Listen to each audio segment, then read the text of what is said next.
Perkenalkan, nama saya Maria Elviana Tuga, kelas A2 semester 3, Prodi Ilmu Pemerintahan. Di sini saya mau menjawab pertanyaan mata kuliah Teori Pembangunan. 1. Jelaskan secara intisari paradigma teori-teori pembangunan. Teori pembangunan ada 5, yaitu 1. Teori modernisasi, menjelaskan tentang proses transformasi dari masyarakat tradisional atau terbelakang ke masyarakatan modern. Modernisasi merupakan proses perubahan terhadap sistem ekonomi, sosial, dan politik yang berkembang di Eropa Barat dan Amerika Utara dari abad ke-19 yang kemudian menyebar ke negara-negara Eropa lainnya. 2. Teori ketergantungan adalah gagasan bahwa sumber daya mengalir dari pinggiran negara-negara miskin dan terbelakang ke inti negara-negara kaya. Memperkaya negara-negara kaya dengan mengorbankan negara-negara yang sebelumnya. 3. Teori pasca ketergantungan. Teori liberal pada dasarnya tidak banyak dipengaruhi oleh teori ketergantungan. Teori liberal tetapi berjalan seperti sebelumnya, yakni mengikuti asumsi-asumsi bahwa modal dan investasi. 4. Teori pembangunan teori pembangunan berkelanjutan. Pembangunan yang berorientasi pada pemenuhan kebutuhan manusia melalui pemanfaatan sumber daya alam secara bijaksana, efisien, dan memperhatikan keberlangsungan pemanfaatan baik untuk generasi masa kini maupun generasi yang akan datang. 5. Teori pembangunan manusia. Teori ini menjelaskan suatu proses untuk memperbesarkan pilihan bagi manusia.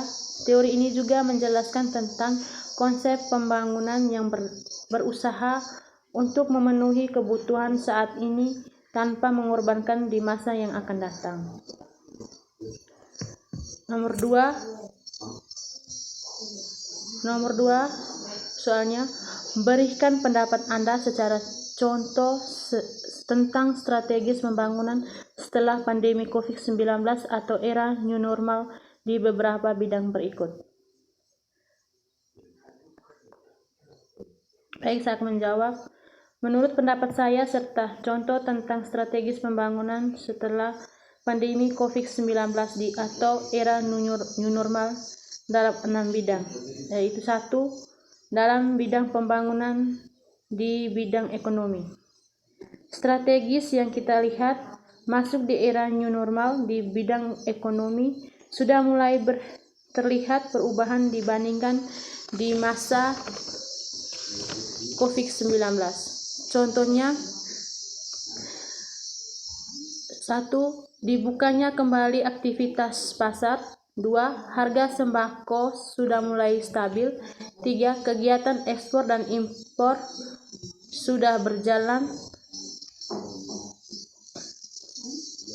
2. Pembangunan di bidang politik. Dilihat dari bidang pembangunan politik, sudah dibukanya pilkada maupun tidak diadakan serentak. Contohnya, 1. Pemilihan bupati di Kabupaten Ngada. 2. Pemilihan umum wali kota di Surakarta. 3. Pembangunan di bidang sosial. Pembangunan di bidang sosial sudah mulai adanya interaksi sosial secara terbuka dimanapun kita berada, akan tetapi kita harus mengikuti dengan protokol kesehatan yang sudah terlihatnya tradisi adat. Contohnya, sudah mulai adanya suatu pertemuan organisasi tertentu. Kegiatan adat di kampung-kampung sudah dimulaikan jalan seperti biasa. Berikut, pembangunan di bidang pendidikan.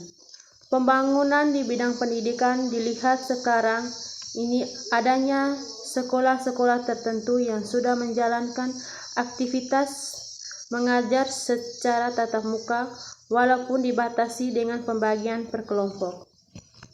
Contohnya seperti di SDI Nipado di Kabupaten Nagikeo, Kecamatan Wolowai, Desa Natatoto akan terjadi tatap muka, tetapi mereka mematuhi protokol kesehatan. Berikutnya, pembangunan di bidang keagamaan.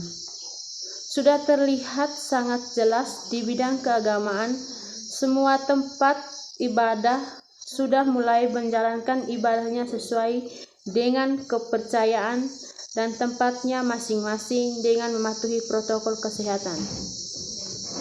Misalnya, bagi kita sebagai umat beragama Katolik, adanya yang sudah beribadah di gereja atau kapela dengan mematuhi protokol kesehatan. Berikutnya, pembangunan di bidang lingkungan. Sudah ada berinteraksi antar sesama masyarakat di lingkungan masyarakat. Sudah adanya mulai keterbukaan diri, saling menerima dan memberi antar sesama. Misalnya pada masa COVID-19 kita tidak saling berkunjung, memberi, dan setelah adanya new normal kita mulai berinteraksi kembali. Nomor 3, menjelaskan dan menganalisis kasus. Pertama, bagaimana strategis pembangunan dengan paradigma populer standard development. Diawali dengan pemahaman tentang ekologi manusia yang menjadi pusat perhatian. Pembangunan ekologi manusia dalam ekosistem merupakan ekologi lingkungan di masyarakat yang berlandasan ekonomi manusia menjadi landasan keterbangannya paradigma pembangunan yang dipusatkan kepada masyarakat.